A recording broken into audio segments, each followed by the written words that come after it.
अस्सलाम वालेकुम। बोल न्यूज़ हेडक्वार्टर्स में आपको कहेंगे खुशामदीद। मैं हूं अरबाब जहांगीर और मैं हूं महाविश निसार। हेडलाइंस आपने मुलाहिजा की, आपको बताएं इंतखाबात कब होंगे।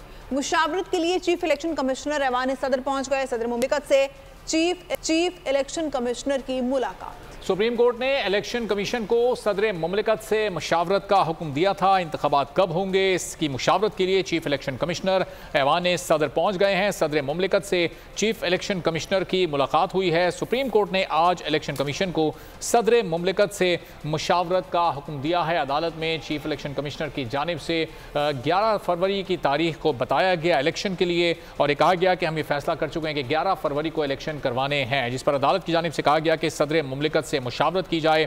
मुशावरत के लिए चीफ इलेक्शन कमिश्नर ऐवान सदर पहुंचे। सदर मुमलिकत से चीफ इलेक्शन कमिश्नर की मुलाकात हुई। सुप्रीम कोर्ट ने इलेक्शन कमीशन को सदर मुमलिकत से मुशावरत का हुक्म दिया था। ये बड़ी अहम मुलाकात इस सिलसिले में हुई है। मुशावरत के लिए चीफ इलेक्शन कमिश्नर ऐवान सदर पहुंचे हैं।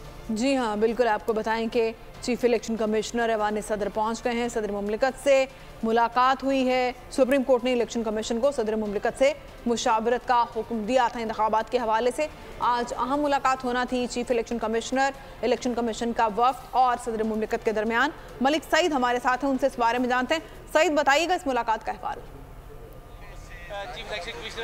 जी बिल्कुल, चीफ इलेक्शन कमिश्नर की सरबराही में इलेक्शन कमीशन का वफ्द जो है वो ऐवान सदर पहुंच चुका है, और आधे घंटे से ऐवान सदर में जो है चीफ इलेक्शन कमिश्नर के वफ्द की जो है वो सदर मुमलिकत डॉक्टर आरिफ अलवी से मुलाकात जारी है। और मुलाकात के दौरान जो है चीफ इलेक्शन कमिश्नर की जानिब से जो है मुजवज़ा प्लान के हवाले से ब्रीफिंग दी जा रही है, जिसमें ज़राए के ये कहना है कि बताया जा रहा है कि हल्का बंदियों का अमल जो है वो नवंबर के एंड तक ख़त्म हो जाएगा, और हतमी जो फहरिस्तें हैं हल्का बंदियों के हवाले से वो दिसंबर के पहले हफ्ते में जो है वो शाया कर दी जाएंगी। इलेक्शन ज़राए का ये बताना है कि इलेक्शन कमीशन की जानिब से 3 मुजवज़ा तारीख पर जो है वो ब्रीफिंग दी जा रही है, जिनमें से एक तारीख 28 जनवरी जबकि 4 फरवरी और 11 फरवरी की तारीख है। इस पर जो है मुशावरत की जाएगी। मुलाकात में अटार्नी जनरल पाकिस्तान भी मौजूद है, और ये मुलाकात जो है वो सुप्रीम कोर्ट ऑफ पाकिस्तान के फैसले की रोशनी में जो है मुनक़्क़द की जा रही है। मुलाकात के दौरान जो है इलेक्शन कमीशन की जानिब से मुख्तलिफ तजावीज़ जो है वो सामने रखी जाएंगी कि इलेक्शन जो है वो मुल्क में आम इंतखाबात कब मुनक़्क़द करवाए जाएँ,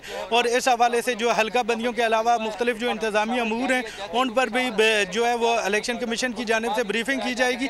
इसके अलावा इलेक्शन कमीशन की जानिब से जो है वो इस मामले पर भी ब्रीफिंग दी जाएगी कि इलेक्शन कमीशन ने अभी तक क्या क्या जो है वो तैयारियाँ कर चुके हैं, और सदर मुमलिकत को वो मुकम्मल सूरत से आगाह किया जाएगा कि इलेक्शन जो है वो कब मुनक़्क़द होने चाहिए, और इस हवाले से वो अपनी मुजवज़ा तारीख जो है वो सदर मुमलिकत को आगाह करेंगे। मुलाकात आधे घंटे से ज़्यादा वक्त हो गया और जारी है। जी तो मलिक साहब, ये भी बताएगा खबरें अंदर से क्या आ रही हैं, सदर मुमलिकत का इस पर क्या रिएक्शन है? चूंकि चंद हफ्तों पहले जब सदर मुमलिकत ने तलब किया था चीफ इलेक्शन कमिश्नर को मुलाकात के लिए, तो उन्होंने मुलाकात से इनकार कर दिया था।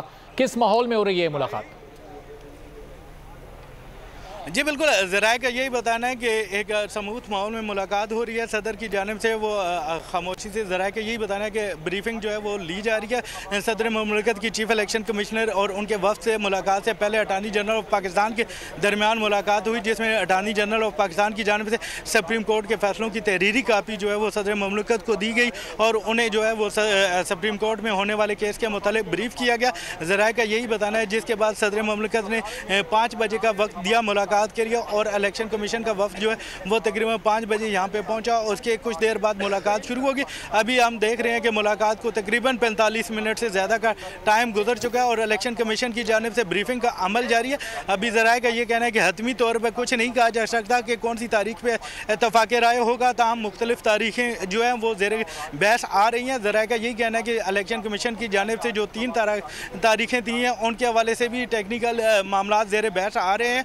इसके अलावा जो है हल्का बंदियों के मामला भी ज़ेर बहस का बंदियाँ मुकम्मल होने के बाद कितने दिन के अंदर अंदर जो है वो इलेक्शन से करवाना मुमकिन है, और इलेक्शन कमीशन अपनी तैयारियों के मुतालिक मुकम्मल ब्रीफिंग दे रहा है कि हम फ़लाँ तारीख को जो है वो इलेक्शन करवाने के लिए तैयार हैं। और इस हवाले से इलेक्शन कमीशन की जानिब से 3 तारीखें जो हैं वो तजवीज़ दी गई हैं। ये ज़राए का बताना है। ज़राए के मुताबिक इलेक्शन कमीशन की जानिब से 11 फरवरी, इसके अलावा 4 फरवरी और 28 जनवरी की तारीख तजवीज़ दी गई है, और इस हवाले से जो है वो मुशावरती अमल ऐवान सदर में जारी है। मुलाकात में चीफ इलेक्शन कमिश्नर के अलावा इलेक्शन कमीशन के चारों मेंबरान और सेक्रेटरी इलेक्शन कमीशन भी शरीक हैं, जबकि उनके अलावा अटॉर्नी जनरल ऑफ पाकिस्तान भी मुलाकात में शरीक हैं। जी तो मलिक सईद ये बताएगा, इस मुलाकात के अहवाल से अभी बाहर आकर मीडिया को आगाह किया जाएगा, कोई मीडिया टॉक होगी या फिर कल अदालत में रिपोर्ट पेश की जाएगी इलेक्शन कमीशन की जानिब से? जी बिल्कुल, ज़राए का यही बताना है कि ज़्यादा इम्कानात इस बात के हैं कि जो मुलाकात है उसके बाद अदालत में रिपोर्ट पेश की जाएगी। मीडिया को इस हवाले से जो है वो ब्रीफ नहीं किया जाएगा। ज़राए का ये बताना है कि एक इम्कान ये भी है कि ऐवान सदर की जानिब से मुलाकात के अहवाल के हवाले से एक बयान भी जारी किया जा सके। तो हम यहाँ पर जो है वो पुलिस, ट्रैफिक पुलिस खड़ी है जो कि गाड़ियों को साइड करवा रही है। इसके अलावा दूसरी पुलिस भी जो है ऐवान सदर के कमिश्नर के वफ्द या इलेक्शन कमीशन की जो वफ्द है उनकी गाड़ियों को ना रोक सकें, और इस हवाले से सिक्योरिटी जो है वो ऐवान सदर के बाहर टाइट है ताकि मीडिया का लोग जो हैं वो सवालात ना कर सकें और उनको रोक ना सकें। ताहम इलेक्शन कमीशन में कोई मीडिया टॉक हो जो तो उसके हवाले से हम फ़िलहाल जो है वो कुछ कहना कबल वक्त होगा, क्योंकि अभी तक किसी किस्म की मीडिया टॉक के हवाले से कोई ना इलेक्शन कमीशन की जानिब से आगाह किया गया, ना ऐवान सदर की जानिब से आगाह किया गया। ताहम एक इम्कान ये जारी किया जा रहा है कि ऐवान सदर से जो है वो मुलाकात के बाद जो है एक बयान जारी किया जाएगा जिसमें वो मुलाकात के अहवाल के हवाले से ब्रीफिंग और मुजव्वज़ा तारीखों पर जो है वो तफसीलात मीडिया को आगाह की जाएंगी। जी सईद, क्या तवक्को की जा रही है, आज ही हतमी तारीख तय कर ली जाएगी या फिर ये भी इम्कानात हैं कि मुलाकात का, मुज़ाकरात का कोई दूसरा दौर भी हो सकता है? जी बिल्कुल, हमारी ज़राए से इस मुतालिक बात हुई कि और हमने उनसे यही पूछा कि अगर दोनों फ़रीक़ैन के दरमियान ताल्लुकात जो है तारीख है उस पर जो है वो इत्तफ़ाक़ राय नहीं होता तो फिर आगे किस तरह इस मामले को देखा जाएगा। तो ज़राए का यही बताना था कि दोनों मामला जब तारीख पे मुशावरत मुकम्मल हो जाएगी तो दोनों जानिब से अपने अपने मौक़िफ़ को जो है वो election supreme court of Pakistan में तहरीरी रिपोर्ट की सूरत में आगाह कर दिया जाएगा। जो ऐवान सदर में सदर मुमलिकत से चीफ इलेक्शन कमिश्नर और उनके वफद की मुलाकात जारी है, उस मुलाकात के मुतालिक जो है वो तहरीरी तौर पर सुप्रीम कोर्ट ऑफ पाकिस्तान को आगाह किया जाएगा कि सदर मुमलिकत से ब्रीफिंग जो मुलाकात हुई उसमें ये नुकात जो है इन पर मुशावरत की गई और इलेक्शन कमिश्नर ने ये मामला जो है इस पर ब्रीफ किया गया। जैसे हल्का बंदियों के मामला हैं, इसी तरह दीगर इंतज़ामी मामला और जनरल इलेक्शन से मुतालिक जो मामला हैं उन पर ब्रीफ किया गया। और इसके बाद जो है वो इलेक्शन कमीशन ने जो मुजव्वज़ा तारीख ज़राए के मुताबिक दी हैं उन पर भी जो है तहरीरी अपनी रिपोर्ट में बताया जाएगा कि ये तारीख इलेक्शन कमीशन की जानिब से दी गई थी और इसके हवाला ऐवान सदर की जानिब से ये जवाब जो है वो आया और ये एक तहरीरी रिपोर्ट जो है वो सुप्रीम कोर्ट में जमा करवाई जाएगी। ज़राए का ये बताना है कि इस बात के भी इम्कानात अपनी जगह मौजूद हैं कि सदर मुमलिकत जो है चीफ इलेक्शन कमिश्नर से होने वाली मुलाकात और मुशावरत के मुतालिक जो है अटॉर्नी जनरल ऑफ पाकिस्तान के ज़रिए जो है वो अपना एक जो है वो तहरीरी जवाब भी सुप्रीम कोर्ट में जमा कराएं, जिसमें वो तहरीरी तौर पे जो है वो आगाह करेंगे हमारी जो सुप्रीम कोर्ट के चीफ इलेक्शन कमिश्नर के और उनके वक्त के साथ जो मुलाकात हुई है उसके मुतालिक अपना मौक़िफ़ जो है वो सदर मुमलिकत की जानिब से पेश किए जाने के इम्कानात हैं। लेकिन ज़राए के ये बताना है ये इम्कानात इंतहाई महदूद हैं। हतमी फैसला जो है वो मुलाकात के बाद ही किया जाएगा। अगर इत्तफ़ाक़ राय हो जाता है तो इलेक्शन कमीशन की रिपोर्ट जो है वही काफ़ी होती है, अगर इत्तफ़ाक़ राय नहीं होता तो फिर इस बात के इम्कानात मौजूद हैं कि दोनों फरीक़ैन अपनी अपनी जो है तहरीरी report supreme court of Pakistan में जमा करवाएंगे। जी तो मलिक साहब ये बताएगा कि इलेक्शन कमीशन और ऐवान सदर के दरमियान जो एक सर्द जंग पिछले 2.5 महीने से जारी थी, जब से असम्बली तहलील हुई, निगरान हुकूमत आई, तो सदर मुमलिकत के कोई तहफ़्फ़ुज़ात, एतराज़ात, कोई शिकवा, शिकायत, ऐसी कोई खबरें सामने आई हैं उनकी जानिब से कोई शिकवा किया गया इलेक्शन कमीशन की जानिब के लिए? जी ज़राए के मुताबिक यही कि जब सदर मुमलिकत की जानिब से चीफ इलेक्शन कमिश्नर को मुशावरत के लिए कहा गया तो मुशावरत के लिए जब चीफ इलेक्शन कमिश्नर की जानिब से मुलाकात करने से इनकार कर दिया गया तो सदर मुमलिकत उस बात पे जो है वो खफा ज़रूर हुए। ज़राए का यही कहना था कि सदर मुमलिकत जो है मुशावरत करके एक मुतफ़िका तारीख देना चाह रहे थे, लेकिन चीफ इलेक्शन कमिश्नर की जानिब से जो तारीख के हवाले से मुशावरत करने से इनकार किया गया, उसकी वजह से सदर मुमलिकत को जो है वो ज़राए के मुताबिक दिली दुख हुआ और उन्होंने उन्होंने अपने तवज़ात का इज़हार किया था कि इलेक्शन कमीशन जो है वो कम अज़ कम हमारे साथ मुलाकात करके हमें ब्रीफ कर देता, अपने मौक़िफ़ पर कायम रहता। इलेक्शन के जो तारीख का ऐलान करना वो इलेक्शन कमीशन का काम है, सदर मुमलिकत का नहीं। लेकिन सदर मुमलिकत ने उस मुलाकात में जो है वो ना होने के बाद जब मुलाकात की उन्होंने दावतनामा दिया और चीफ इलेक्शन कमिश्नर की जानिब से मुलाकात जो है वो करने से इनकार कर दिया गया, तो सदर मुमलिकत ने चीफ इलेक्शन कमिश्नर को एक ख़त लिखा और उसमें एक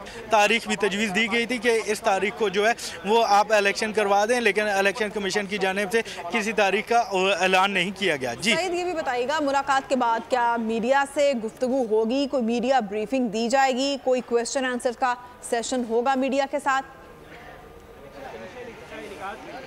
जी बिल्कुल, ऐवान सदर के बाहर मैं इस वक्त मौजूद हूँ। ऐवान सदर के अंदर जो है वो मुलाकात जारी है चीफ इलेक्शन कमिश्नर की सदर मुमलिकत के साथ, जिसमें मुशावरत का आइंदा आम इंतखाबात के हवाले से मुशर्रफ दी जा रही है। आपको ये बताता चलूँ कि यहाँ पे जो है इस वक्त मीडिया ब्रीफिंग के हवाले से कोई माहौल नहीं है।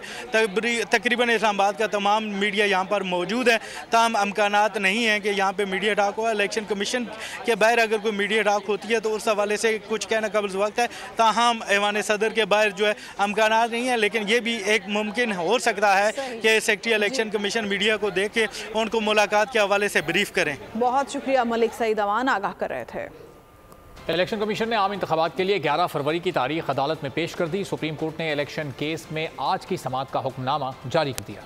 फैसले में कहा गया है कि आम इंतखाबात की हतमी तारीख का ऐलान सुप्रीम कोर्ट से होगा। इलेक्शन कमीशन सदर मुमलिकत से आज ही मुलाकात करके कल बरोज जुमा अदालत को आगाह करे।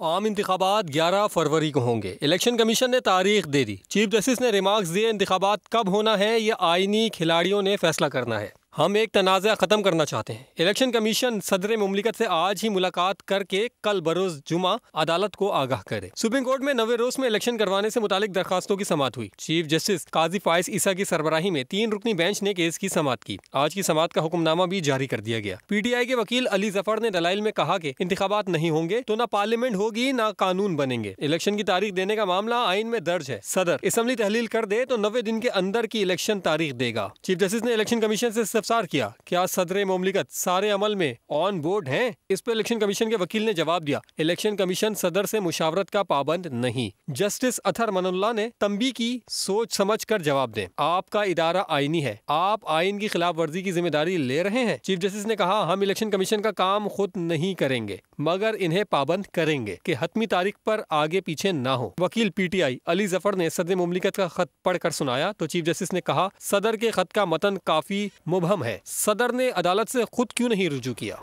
इसी पूरी सूरत पर गुफ्तगू करते हैं साबिक secretary election commission Kanwar Dilshad साहब हमारे साथ मौजूद हैं। कंवर साहब, ये बड़ी अहम मुलाकात इस वक्त चल रही है। मुशावरत के बाद कल जब तारीख की अनाउंसमेंट होगी तो ज़ाहिर बेयकीनी की फ़ज़ा ख़त्म हो जाएगी। इससे पहले सदर मुमलिकत ने भी बेयकीनी का इजहार किया और एक सर्द जंग भी उनके और इलेक्शन कमीशन के दरमियान चल रही थी। तो अब क्या आने वाले दिन में सूरत हाल देख रहे हैं आप अगले 24 घंटे में? कंवर दिलशाद साहब को आवाज़ आ रही है?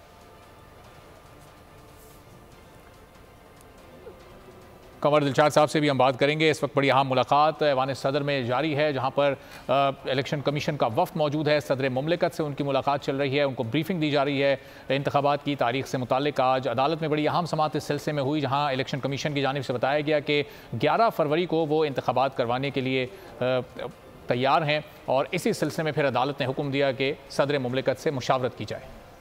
पाकिस्तान तहरीक इंसाफ के वकील अली जफर ने कहा है कि अवाम को बहुत देर बाद इलेक्शन की खुशखबरी मिली। इलेक्शन की तारीख 11 फरवरी से आगे नहीं जा सकती। हमें माजी में नहीं मुस्तकबिल की जानिब चलना चाहिए। एकदम फ़ौरन ही डिसोल्यूशन के बाद डेट अपॉइंट हो जाती तो मैं समझता हूँ इलेक्शन कमीशन ऑफ पाकिस्तान पर तमाम फ़राइज़ जो इलेक्शन एक्ट 2017 के नीचे हैं वो पूरे कर लेती। हमारी हमेशा से ये कहते हैं, आवाज़ उठी है इस बात पर, इलेक्शन जल्द से जल्द हो और तारीख दी जाए। मगर चलें, अब जो भी हुआ, अब डेट एक आ गई है, 11 फरवरी को इंशाल्लाह इलेक्शन होंगे। आज सबकी जीत है, पाकिस्तान पीपल्स पार्टी की जीत है, तमाम पॉलिटिकल और पार्टीज़ की भी जीत है।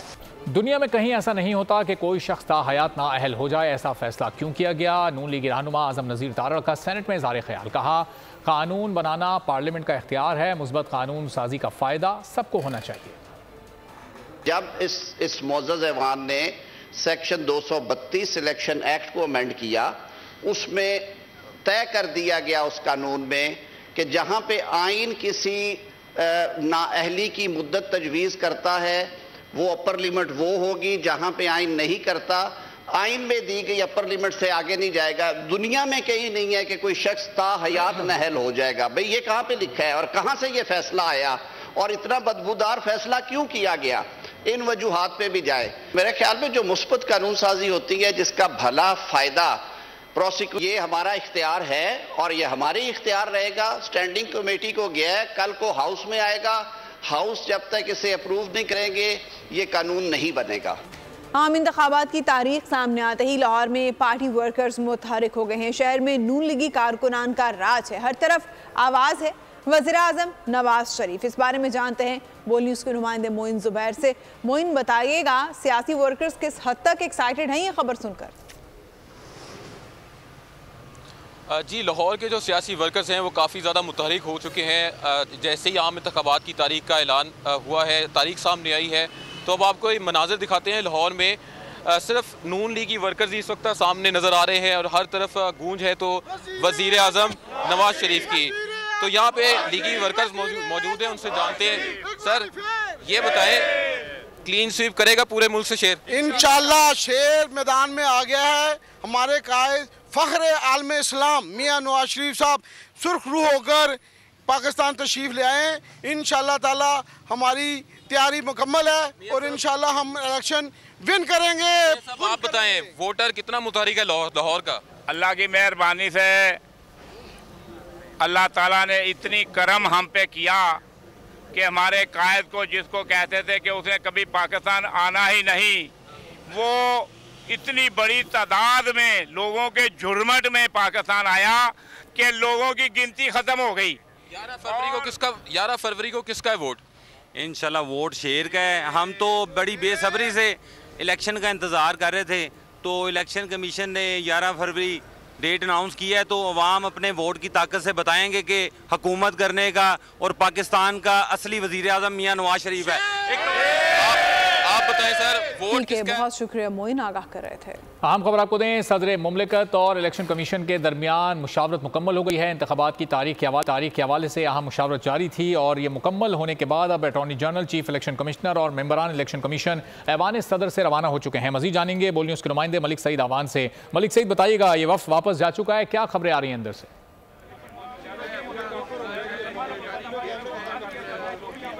मलिक सईद, आपको आवाज़ आ रही है तो बताइएगा, वफ्द ये जा चुका है, अंदर मुशावरत मुकम्मल हो चुकी है, क्या खबरें आई हैं अंदर से? जी बिल्कुल, ऐवान सदर में जो मुलाकात थी चीफ इलेक्शन के दरमियान मशावरती अजलास जो चल रहा था वो ख़त्म हो गया और जो चीफ इलेक्शन कमिश्नर है वो अपने वफ्द के हमरा जो है अभी वापस गए। ज़राए के मुताबिक जो है चीफ इलेक्शन कमिश्नर की जानिब से जो है वो सदर मुमलिकत को एतमाद में लिया और उनको ब्रीफ किया कि आइंदा आम इंतखाबात के हवाले से जो है 3 तारीख मुजवज़ा तारीख है जो है उन पर ब्रीफ किया। इसके अलावा चीफ इलेक्शन कमिश्नर ने सदर मुमलिकत से जो है वो हल्का बंदियों पर पेशरफ्त के हवाले से भी आगाह किया। हल्का बंदियों से मुतल्लिक़ आगाह करते हुए सदर मुमलिकत को बताया गया कि 28 फरवरी को जो 28 सितंबर को जो है वो फहरिस्त जारी कर दी जाएगी, जिसके बाद हल्का बंदियों पर 1324 से ज़ायद एतराज़ात दायर किए गए थे। हल्का बंदियों का अमल जो है 30 नवंबर तक जो है वो मुकम्मल हो जाएगा। इलेक्शन कमीशन हल्का बंदियों से मुतल्लिक़ हतमी फहरिस्त जो है वो 5 दिसंबर को जारी करेगा। के मुताबिक इलेक्शन कमीशन की जानिब से सदर मुमलिकत को जो है वो 3 तारीख तजवीज़ दी गई थी, जिनमें से 1 तारीख जो है 28 जनवरी की, जबकि 4 फरवरी की और 11 फरवरी की तारीख जो है वो तजवीज़ दी गई थी। मुलाकात में जो है अटॉर्नी जनरल ऑफ पाकिस्तान और सेक्रेटरी इलेक्शन कमीशन, इसके अलावा इलेक्शन कमीशन के 4 नुमाइंदे और चीफ इलेक्शन कमीशन जो है वो मौजूद थे और सदर मुमलिकत जो है सुप्रीम कोर्ट के अहकाम की आइंदा आम इंतखाबात के हवाले से ब्रीफ किया गया। जी ठीक है, तो मलिक सईद ये बताएगा कि सदर मुमलिकत की जानिब से, ऐवान सदर की जानिब से इसका बाकायदा तौर पर जो बयान जारी होना है उसमें अभी कितनी देर लगेगी और सदर मुमलिकत का क्या रिएक्शन रहा इन मुज़ाकरात में? जी बिल्कुल, ऐवान सदर की जानिब से एक बयान जारी किए जाने का भी अमकान है, ताहम अभी तक जो है वो ऐवान सदर की जानिब से कोई आगाह नहीं किया गया कि कितनी देर तक बयान जारी किया जाएगा या नहीं किया जाएगा। ज़रा का ये भी कहना है कि ये भी मुमकिनात में शामिल है कि ऐवान सदर की जानिब से बयान जारी करने की बजाय जो है सुप्रीम कोर्ट में अटार्नी जनरल के ज़रिए रिपोर्ट जमा की जाए। इसके अलावा इलेक्शन कमीशन की जानिब से भी जो है वो तहरीरी तौर पर सुप्रीम कोर्ट ऑफ पाकिस्तान में रिपोर्ट जमा करवाई जाएगी, जिसमें जो है ऐवान सदर के साथ होने वाली मुशावरत के मुतालिक अपडेट करने के लिए। आपको बताएं कि पाकिस्तान तहरीक इंसाफ के वकील अली जफर ने कहा है कि अवाम को बहुत देर बाद इलेक्शन की खुशखबरी मिली। इलेक्शन की तारीख 11 फरवरी से आगे नहीं जा सकती। उन्होंने कहा कि हमें माजी में नहीं बल्कि मुस्तकबिल की जानिब जाना चाहिए। बहुत देर बाद कुछ मिली है। पीटीआई का इलेक्शन कमीशन ऑफ पाकिस्तान ने भी अपनी तरफ से एक तारीख दे दी है, 11 फरवरी को हम इलेक्शन कराने को तैयार हैं। सुप्रीम कोर्ट ने हुक्म दे दिया है, सेटलमेंट तो होगी। अब 11 से आगे नहीं जा सकती क्योंकि 11 को तो इलेक्शन कमीशन ने अनाउंस कर दिया है। अब जो भी फैसला होगा या 11 का होगा या 11 से पहले का होगा। माजी में ज़रूर सब ने गलतियाँ की हैं और उनकी गलतियाँ हैं, लेकिन इस वक्त हमने फ्यूचर की तरफ देखना है, इलेक्शन की तरफ देखना है। देर आए दुरुस्त आए। इलेक्शन की तारीख के ऐलान से ही शफाफियत शुरू हो जाती है। नून लीग रहनुमा मोहम्मद जुबैर की बोल न्यूज़ से गुफ्तगू। शेख रोहिल असगर ने कहा सदर ने नहीं, इलेक्शन कमीशन ने तारीख देनी है। फयाजुल हसन चौहान बोले 11 फरवरी को इंतखाबात इस सूरत में होंगे जब हालात ठीक रहे। अच्छी बात है, मेरा ख्याल है देर आए दुरुस्त आए। इलेक्शन डे की बात नहीं होती कि इलेक्शन डे में कितनी शफाफियत है या काउंटिंग में कितनी शफाफियत है। ये मरहला जो है ये जैसे ही आपने अनाउंस होगा, इलेक्शन की तारीख ऑफिशियली अनाउंस होगी, वो उसकी शफाफियत का प्रोसेस उस दिन से शुरू हो जाएगा। सिर्फ और सिर्फ प्योरली ये प्रोग्रेसिव है इलेक्शन कमीशन का, उसने डेट देनी है और वही इसका इख्तियार रखते हैं। उन्होंने जब वो देखा कि इनका प्रोसेस जो है वो 30 नवंबर को खत्म होगा, 28 नवंबर को खत्म होगा वो प्रोसेस डिलिमिटेशन का, अपील्स का, तो उसके बाद वो तारीख उन्होंने एक टेंटेटिवली तारीख उन्होंने तय कर दी 11 फरवरी। हर कानून के साथ लिखा जाता है कि अगर हालात बदस्तूर रहे तो तब ये कानून नाफिल अमल हो सकता है, अदरवाइज नहीं। 11 फरवरी को इलेक्शन उसी सूरत में होंगे जब पाकिस्तान के सियासी, मुआशी, इकोनॉमिकल, पॉलिटिकल, सोशल हालात बदस्तूर रहे, ठीक रहे। लीगी रहनुमा इसहाक डार ने सेनेट में इजहार ख्याल करते हुए कहा है कि माजी में सियासी इंतकाम का निशाना बनाया गया, जिन चीज़ों को ख़राब किया गया उन्हें ठीक करना ज़रूरी है। ये पॉलिटिकल जो विक्टिमाइजेशन और जो ये जो इस मुल्क की हिस्ट्री है ना, इसको ठीक ऐसी चीज़ों से होगा। आई विश के ये अपहोल्ड होती, आई विश के हम जाते, जो भी जाते, जिनके भी आज तक 184(3) में थे उनको जाना चाहिए, इंक्लूडिंग मियां नवाज शरीफ। जितना एविडेंस आ चुका है वो तो बड़ा क्लियर है कि सारे का सारा मेरा फाइडी था, उनको घर भेजना था। तो मेरा मतलब है कि ये चीजें हो गई। मैं सिर्फ with all due respect to both Ali Zafar साहब एंड आजम तारड़ साहब, I just wanted to put on record it was well intentioned addition. I been involved in that draft. Clarity दे रहा हूं कि इसमें बिलीव मी जनाब चेयरमैन को कोई मैल इंटेंशन नहीं थी और वन अपॉर्चुनिटी थी। 30 दिन का खत्म हुई सनसेट क्लॉज। पाकिस्तान के IMF के साथ $70 करोड़ कर्ज की किस्त के लिए मुज़ाकरात का आगाज हो गया है। वज़ारत ख़जाना ने जायजा वफ़्द को अहदाफ से मुतालिक ओके रिपोर्ट दी है। टैक्स वसूली, बिजली गैस टैरिफ में इजाफे और पेट्रोलियम लेवी में इजाफे से आगाह कर दिया है। सर्कुलर डेट में कमी से मुतालिक भी बता दिया गया है। IMF से कर्ज की अगली किस्त की उम्मीद, हुकूमत बड़े ब्रेक थ्रू के लिए पुरुम्मीद। IMF जायजा वफ़्द की वज़ारत ख़जाना में अहम बैठक, इक़्तिसादी जायजे से मुतालिक अमूर पर तबादला ख्याल। नेथन पोर्टर की सेर क़यादत वफ़्द का निगरां वज़ीर ख़जाना से तारुफ़ी सेशन। वज़ारत ख़जाना ने डेटा शेयरिंग की तस्दीक भी कर दी। सराय वज़ारत ख़जाना के मुताबिक IMF को तफसीली ब्रीफिंग दी गई। बताया गया माली साल की पहली सहमाही के तमाम तयशुदा अहदाफ हासिल किए जा चुके हैं। टारगेट के मुताबिक टैक्स वसूली, कोई एमनेस्टी स्कीम भी नहीं दी गई। FPR ने 1978 अरब हदफ के मुकाबले में 2041 अरब रुपए टैक्स जमा किया। पेट्रोल और डीजल पर लेवी बढ़ाकर 60 रुपए कर दी गई। बिजली के बुनियादी टैरिफ में 7.5 रुपए यूनिट तक इजाफा किया जा चुका। गैस टैरिफ भी तकरीबन 200% बढ़ा दिया गया। बजट खसारा महदूद रखने की शर्त पूरी की गई। पावर सेक्टर के सर्कुलर डेट में इजाफा भी हदफ से कम हुआ। IMF ने सर्कुलर डेट में 292 अरब रुपए तक इजाफे की इजाजत दी। इस अरसे में सर्कुलर डेट 227 अरब रुपए बढ़कर 2537 अरब रुपए हो गया। सूबों में सेहत और तालीम पर 465 अरब रुपए के अखराजात का हदफ भी हासिल हो गया। सराय के मुताबिक जायजे की कामयाबी पर पाकिस्तान को तकरीबन 70 करोड़ डॉलर्स की किस्त मिलेगी। मुल्क में गैर कानूनी मुकीम गैर मुल्कियों के खिलाफ मुहिम तेज हो गई। कराची में सोराबकोट और अतराफ में ऑपरेशन किया गया। मुल्क के दीगर इलाकों में भी कार्रवाइयाँ जारी हैं। मजमूई तौर पर 1,43,135 गैर मुल्की रवाना हो चुके। सैकड़ों हिरासत में लिए गए अफराद को भी वतन भेजने की कार्रवाई शुरू कर दी गई।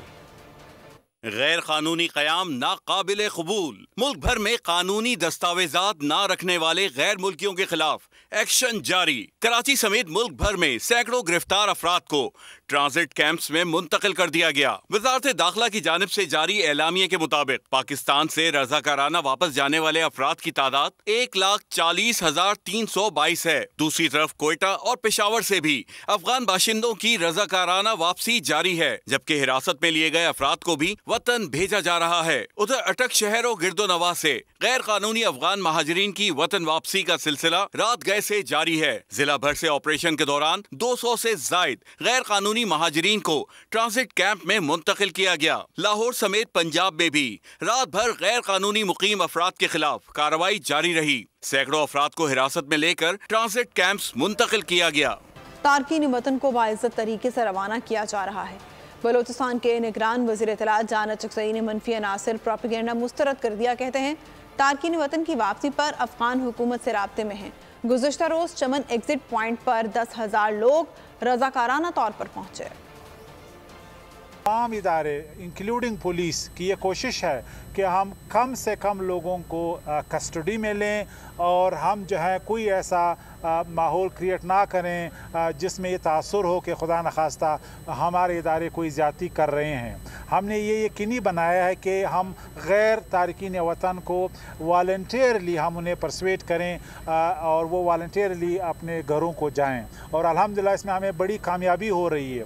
सिर्फ एक दिन कल के दिन 10,000 से ज़्यादा लोग हमारे जो चमन पे एग्ज़िट पॉइंट है वहाँ पे वॉलंटियरली पहुँच गए थे और हमारी जो डेली कैपेसिटी है वो अब 6,000 से बढ़ के इंशाल्लाह 7,000 से भी ज़्यादा हो गई है कि हम इन लोगों को प्रोसेस करें और कोई भी ऐसा वाक़या ना हो जिससे लॉ एंड ऑर्डर का ख़तरा हो। गैर कानूनी तारकीन वतन की रजिस्ट्रेशन का सिलसिला जारी। पेशावर के नासिर बाग होल्डिंग पॉइंट पर मौजूद तारकीन वतन कहते हैं पाकिस्तानी हुकूमत के फैसले की तायद करते हैं और खुशी खुशी अपने मुल्क वापस जा रहे हैं। फैसले तो मैंने पहले आपके बात कर दिया है कि फैसला तो कानून के मुताबिक कर दिया, उसने गवर्नमेंट अच्छी तरह से समझते हैं, लेकिन अभी हमारी तरह शनाख्ती कार्ड को इंदराज कराना था वो कर दिया। ये नादरा के पास आए और हमारे जो कार्ड रखते हैं उसके लिए तो कुछ नहीं है। गवर्नमेंट भी हम ख्याल रखते हैं और जो और इदारे वो भी हमारे साथ ताउन करते हैं।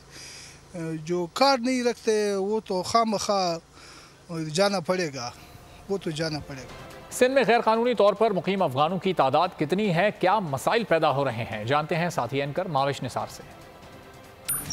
सिंध में गैर कानूनी तौर पर मुकीम अफगान पनाह गिज़ीनों की तादाद लाखों में है। इनमें से कई संगीन जुराइम में मुलविस हैं।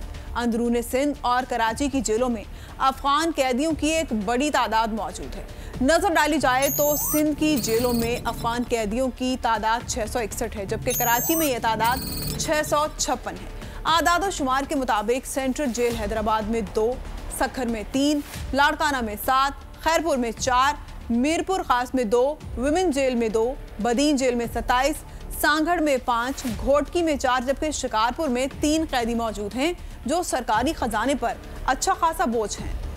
खबरों के सिलसिले को आगे बढ़ाते हैं और आपको बताते हैं कि मोदी का हिंदुस्तान मंशियात का आलमी गढ़ बन गया है। 5 करोड़ भारतीय नशई बन गए हैं। वर्ल्ड ड्रग रिपोर्ट ने कच्चा चट्टा खोल दिया, बता दिया कि मोदी का कार खास गौतम जानी मंशियात स्मगलिंग में मुलविस है। भारत अफ्यूम के इस्तेमाल की सबसे बड़ी एशियाई मार्केट बन चुका है। 87% मंशियात समुद्री रास्ते से स्मगल होती है।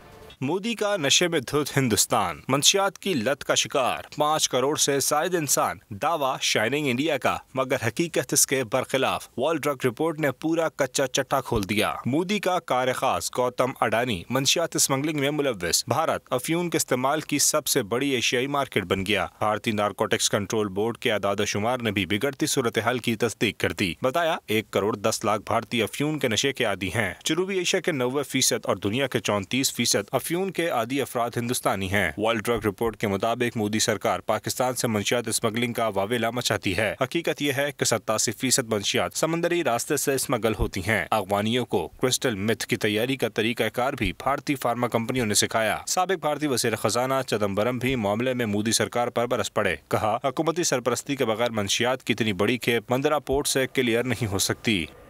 इस्राएली फौज फलस्तीनियों की नस्लकुशी में तमाम हदें पार कर गई। जबालिया कैंप पर दूसरे बड़े हमले में मजीद 200 अफराद शहीद हुए।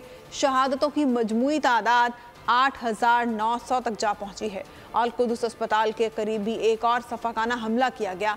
शुमाली गाजा में जंगजुओं से झड़प में 2 इस्राएली फौजी मारे गए। फलस्तीनियों के खिलाफ इस्राएली जहरियत में मज़ीद शिद्दत। गजा के जबालिया कैंप पर दूसरा बड़ा हमला। शहादतों की तादाद 200 तक जा पहुंची। 700 अफराद जख्मी, 120 लापता हो गए। 20 घंटे में इस्राएली बमबारी से मज़ीद 250 फलस्तीनी शहीद हुए। शहादतों की मजमूई तादाद 8,900 तक जा पहुंची।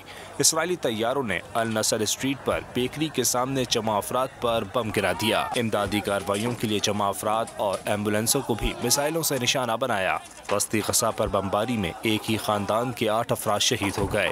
तबाह मकानात की तादाद 2.25 लाख तक जा पहुंची। अल कुद्स अस्पताल के करीब भी एक और सफाकाना हमला किया गया। फ्यूल न होने की वजह से फ़लस्तीन में कैंसर के वाहिद तुर्क अस्पताल को काम बंद करना पड़ गया। अस्पताल में 70 मरीजों की मौत का खदशा है। गजा के जैतून मोहल्ले पर फिसाई हमले में बच्चा शहीद, 2 अफराद जख्मी हुए। अल शाफाई मस्जिद के करीब एक घर पर हमला किया गया। शुमाली गजा में जंगजुओं से झड़प में 2 इस्राएली फौजी मारे गए। ज़मीनी कार्रवाई के आगाज के बाद से हलाक फौजियों की तादाद 17 हो गई। हमास ने इस्राएली फौज पर ड्रोन हमले की वीडियो जारी कर दी। गजा के करीब बढ़ने वाले काफिले पर हमले में 17 फौजी मारे गए। अहम खबर आपको दें, चीफ इलेक्शन कमिश्नर की ज़ेर सदारत इलेक्शन कमीशन हुक्काम का इजलास शुरू। Secretary election committee, election commission और मेंबरान इजलास में शरीक हैं। मजीद जानेंगे बोल न्यूज़ के नुमाइंदे अकील अहमद से। अकील, बताइएगा क्या मामला डिस्कशन हो रहे हैं इजलास में? जी देखिए, बिल्कुल चीफ इलेक्शन कमिश्नर की सरबराही में जो इलेक्शन कमीशन का वक्त था वो इस वक्त वाले सदर से जो है वो वापस से इलेक्शन कमीशन पहुंच चुका है। और इस वक्त चीफ इलेक्शन कमिश्नर की ज़ेर सदारत इलेक्शन कमीशन में एक इजलास जो है वो जारी है, जिसमें सदर मुमलिकत के साथ जो इंतखाबात की तारीख के हवाले से मुशावरत की गई उस पर जो है उसका जायजा लिया जा रहा है। और ज़राए का ये बताना है कि इलेक्शन कमीशन की जानिब से सदर मुमलिकत को 3 तारीखें तजवीज़ की गई थी। और इस हवाले से चूंकि सुप्रीम कोर्ट की जानिब से आज सुबह ही इलेक्शन कमीशन को हुक्म भी दिया गया था कि सदर मुमलिकत के साथ इंतखाबात की तारीख पर मुशावरत के बाद इलेक्शन कमीशन कल सुप्रीम कोर्ट में एक रिपोर्ट जमा करवाए। तो अब इस हवाले से ज़राए का ये बताना है कि इस इजलास में जो है वो तमाम चीज़ें तय की जाएंगी। मुशावरत में जो नुकात सामने आए उनको जो है वो इलेक्शन कमीशन उन पर एक रिपोर्ट मुरतब करेगा और कल सुप्रीम कोर्ट में जमा करवाएगा। तो इस हवाले से अब इलेक्शन कमीशन का इजलास जारी है। चीफ इलेक्शन कमिश्नर इस इजलास की सदारत कर रहे हैं। सदर मुमलिकत की साथ जो मुशावरत थी उसका जायजा लिया जा रहा है। और कल जो सुप्रीम कोर्ट में इस केस की समाअत है और इंतखाबात की तारीख के हवाले से इलेक्शन कमीशन को रिपोर्ट जमा कराने की हिदायत की गई है। तो उसकी तैयारी के हवाले से भी जो है वो मामला जो है वो देखे जा रहे हैं। जी ठीक है, बहुत शुक्रिया अकील अहमद अपडेट करने के लिए। दुनिया भर में अहले फ़लस्तीन की हिमायत में इजाफा, जंग बंदी के मुतालबे में शिद्दत आ गई। अमरीका, लंदन और यूरोप में हजारों अफराद सड़कों पर निकल आए, फ़लस्तीनियों के साथ इज़हार यकजहती किया। गजा पर बमबारी बंद करो, बच्चों का खून मत बहाओ। दुनिया भर में जंगबंदी का मुतालबा जोर पकड़ने लगा। अमरीकी रियासत मिनीसोटा में हजारों अफराद ने फ्री फ़लस्तीन के नारे लगाए। न्यूयॉर्क में मुजाहिरीन ने इसराइली जहरियत बंद कराने का मुतालबा किया। अमरीकी नायब सदर के बरतानिया आमद पर शहरी सड़कों पर निकल आए। वज़ीर आज़म से मुलाकात के दौरान डाउनिंग स्ट्रीट पर एहतजाज किया। इसराइली जहरियत के खिलाफ जंग बंदी की हिमायत में नारे लगाए। मराकेश में हजारों अफराद ने अमरीकी सफारत खाने के सामने मुजाहरा किया, फ्री फ़लस्तीन के नारे लगाए। बर्लिन के शहरियों ने नेतन्याहू को मशरिक़ वुस्ता का हिटलर करार दे दिया। मस्कट की ग्राउंड मस्जिद के बाहर शहरी जमा हो गए और इसराइली मजालिम के खिलाफ नारेबाजी की। अमेरिका और मगरबी ममालिक इसराइली बर्बरियत पर उसकी पीठ ठोक रहे हैं और हम खामोश तमाशाई बने फ़लस्तीन में कत्लेआम देख रहे हैं। ऐसा कहना था अमीर जमात इस्लामी सिराजुल हक का। पेशावर में मीडिया से गुफ्तगू में उन्होंने कहा कि इसराइल काबिल शिकस्त है, 2.25 अरब मुसलमान किस इंतज़ार में हैं। उन्होंने कहा कि 19 नवंबर को गजा के मजलूमों के लिए लाहौर में दुनिया का सबसे बड़ा मार्च होगा। तल अबीब आकर उनके साथ यकजहती का इजहार कर सकता है तो आखिर हमारे मुसलमान हुक्मरान वहाँ जाकर इस मजलूम कौम के साथ खड़े क्यों नहीं हो सकते हैं। मैं देखता हूँ कि अगर गज़ा में फ़लस्तीनियों को कामयाबी होती है तो ये उम्मत की कामयाबी है और ये आलमी इस्लाम की कामयाबी है। लेकिन खुदा न ख्वास्ता गज़ा पर इसराइलियों ने कब्ज़ा किया तो इसका मतलब ये नहीं है कि सिर्फ गज़ा पर उसका कब्ज़ा होगा, फिर न वो मिस्र को माफ़ करेंगे, न उर्दन और लबनान को छोड़ेंगे, न सऊदी अरब को छोड़ेंगे, न तुर्की को माफ़ करेंगे, न ईरान और पाकिस्तान को माफ़ करेंगे, इसलिए कि वहाँ उनके पार्लियामेंट के दरवाज़े पर जो ग्रेटर इसराइल का नक्शा है उसमें उर्दन भी शामिल है, लबनान भी शामिल है, तुर्की का इलाका भी शामिल है और ख़ुद सऊदी अरब का खैबर और मदीना मुनव्वरा भी शामिल है कि यहाँ भी हमारे यहूदी कबाइल आबाद थे। जमीयत उलमा इस्लाम के ज़रिए तमाम 12 रोज़ा तूफ़ान अक्सा सिंध अमन मार्च का इख्तिताम शाहराह कायदीन पर होगा। JUI के सरबराह मार्च के इख्तिताम पर खिताब करेंगे। इस बारे में जानते हैं बोल के नुमाइंदे सलाहुद्दीन से। बताइएगा सलाहुद्दीन। तूफ़ान अक्सा सिंध अमन मार्च जो जमीयत उलमा इस्लाम की जानिब से 22 अक्टूबर को जिसका आगाज़ हुआ था वो 12 रोज़ बाद आज कराची पहुंचकर इख्तिताम पजीर हुआ है। यहाँ पर जो है शाहराह कायदीन पर इसके लिए जो शुरका आए हैं, जो सिंध भर से आए हैं, उनके लिए जलसे का अहतमाम किया गया है। अब से कुछ देर में जो है मौलाना फजल रहमान जो JUI के सरबराह हैं वो यहाँ पर पहुँचेंगे और जो है जलसे से खिताब करेंगे। और इस वक्त सूरत हाल ये है कि JUI के जो कारकुनान हैं वो बड़ी तादाद में यहाँ पर पहुँच चुके हैं। आप देख सकते हैं कि कारकुनान की बड़ी मौजूद है जिन्होंने हाथों में पार्टी परचम भी उठाए हुए हैं और फ़लस्तीन के परचम भी उठाए हुए हैं और फ़लस्तीन के जो शुहदा हैं और फ़लस्तीन पर जो इसराइल की जानिब से जो बमबारी की जा रही है, जारियत की जा रही है, उस पर भी जो है इजहार यकजहती किया जा रहा है फ़लस्तीन के शुहदा के साथ। और यहाँ पर जो अब से कुछ देर में जो है वो मौलाना फजल रहमान पहुँचेंगे और इस जलसे से खिताब करेंगे। 22 अक्टूबर को इसका आगाज़ हुआ था सक्कर से, जो 12 रोज़ में मुख्तलिफ शहरों से होता हुआ जो है आज कराची पहुँचा है। जब यह मलीर पहुँचा तो मौलाना फजल रहमान ने जो है। और अब बात करेंगे क्रिकेट वर्ल्ड कप की। 358 रन के हदफ के ताक़ुब में श्रीलंका की बैटिंग जारी है। इससे पहले भारत ने 8 विकेटों पर 357 रन बनाए। शुभमन गिल 92, विराट कोहली 88 और श्रेयस अय्यर 82 रन बनाकर नुमाए रहे। मैच में कामयाबी की सूरत में भारत सेमीफाइनल के लिए क्वालिफाई कर जाएगा। हारने पर श्रीलंका फाइनल 4 की दौड़ से बाहर हो जाएगा। हफ्ते को होने वाले पाकिस्तान और न्यूजीलैंड के मैच में बारिश की पेशगोई की गई है। भारतीय महकमे मौसमियात के मुताबिक बंगलोर में हफ्ते की दोपहर बारिश मुतवक्के है।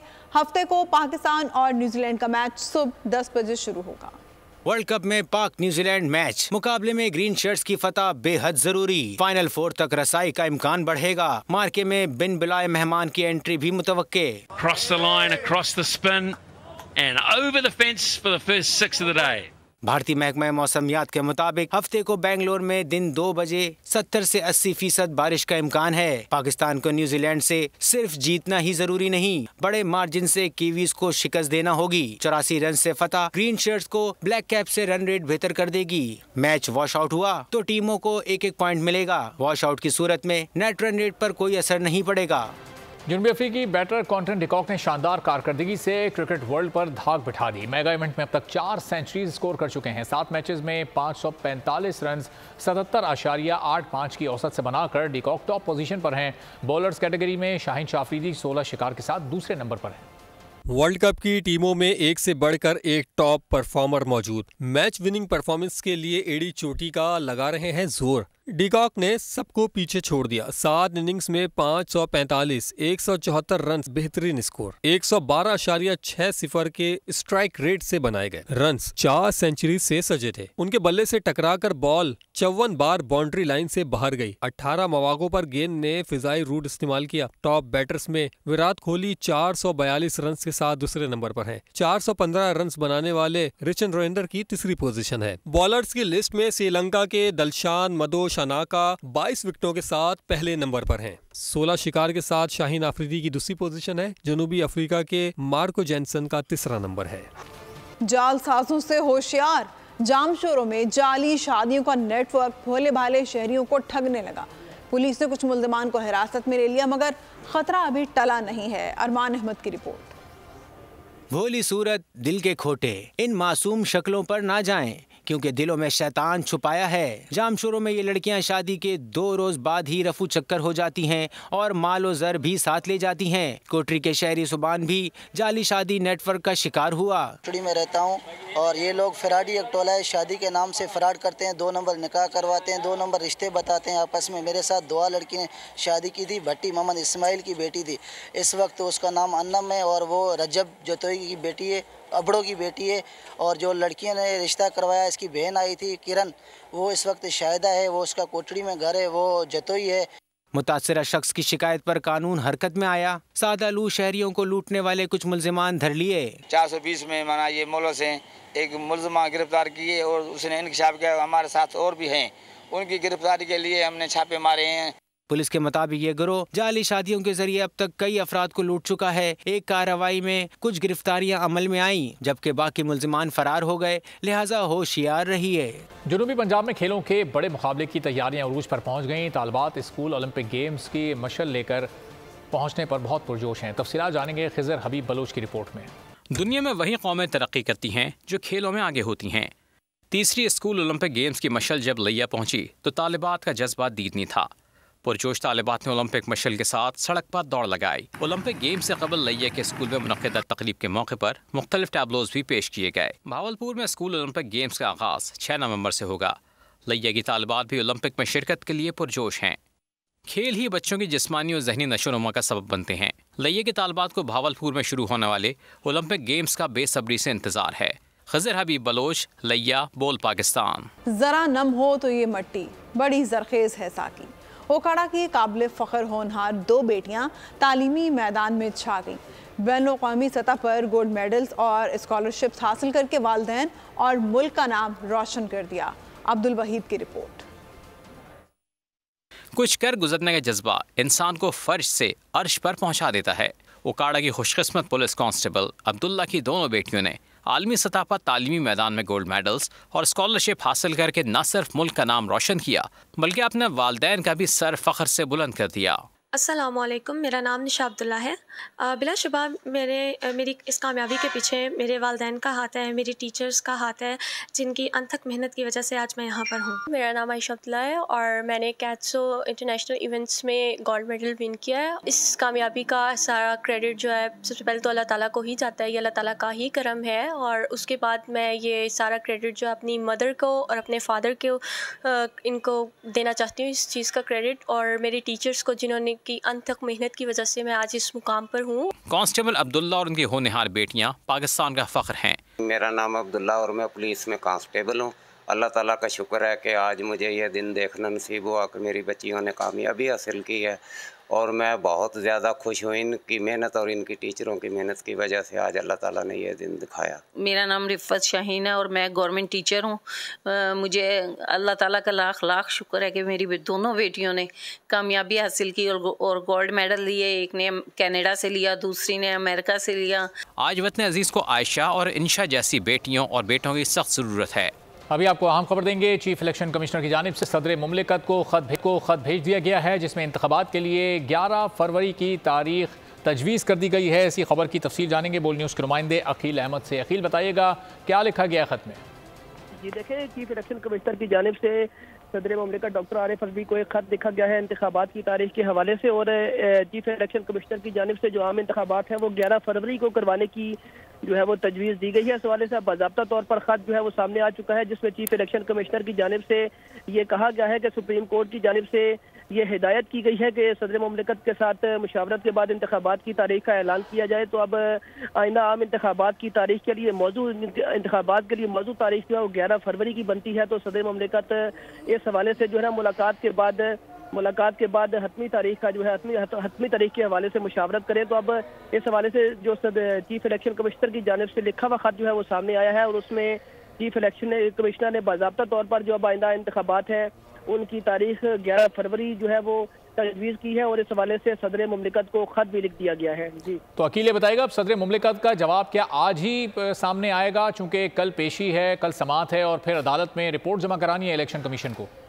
जी देखिए, मुमकिन तौर पर तो सदर मुमलिकत की जानिब से अब चूँकि चीफ इलेक्शन कमिश्नर और सदर मुमलिकत के दरमियान एक मुशावरत का जो है मुशावरत मुकम्मल हो चुकी है, जिसके बाद अब इलेक्शन कमीशन के हुकाम, इस वक्त इलेक्शन कमीशन मौजूद है, तो मुशावरत का अमल तो इस हवाले से मुकम्मल हो चुका है। लेकिन ज़राए का ये बताना है कि सदर मुमलिकत अब तहरीरी तौर पर जो इंतखाबात की तारीख है उस हवाले से इलेक्शन कमीशन को लेकर आगाह करेंगे। अगर सदर मुमलिकत 11 फरवरी की तारीख से जो है वो उन्होंने इत्तेफाक किया तो वो भी तहरीरी तौर पर इलेक्शन कमीशन को लेकर आगाह करेंगे, और अगर सदर मुमलिकत ने कोई और तारीख तजवीज़ की तो इस हवाले से भी तहरीरी तौर पर इलेक्शन कमीशन को लेकर आगाह किया जाएगा। तो अभी तक सदर मुमलिकत की जानिब से इलेक्शन कमीशन को ताहाल जो है वो कोई खत नहीं लिखा गया, लेकिन अब इलेक्शन कमीशन की जानिब से बाज़ाब्ता तौर पर खत लिख दिया गया है सदर मुमलिकत को, और 11 फरवरी की तारीख तजवीज़ कर दी गई है। इस हवाले से अब जो अमल दरामद रिपोर्ट है वो इलेक्शन कमीशन की जानिब से कल सुप्रीम कोर्ट में भी जमा करवाई जाएगी। ठीक है, बहुत शुक्रिया अकील अहमद, इस बारे में आपसे मजीद भी जानते रहेंगे।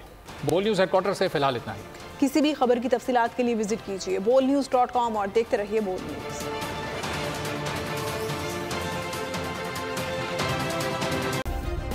सब्सक्राइब करें और बेल दबाएं ताकि कोई खबर रह न जाए।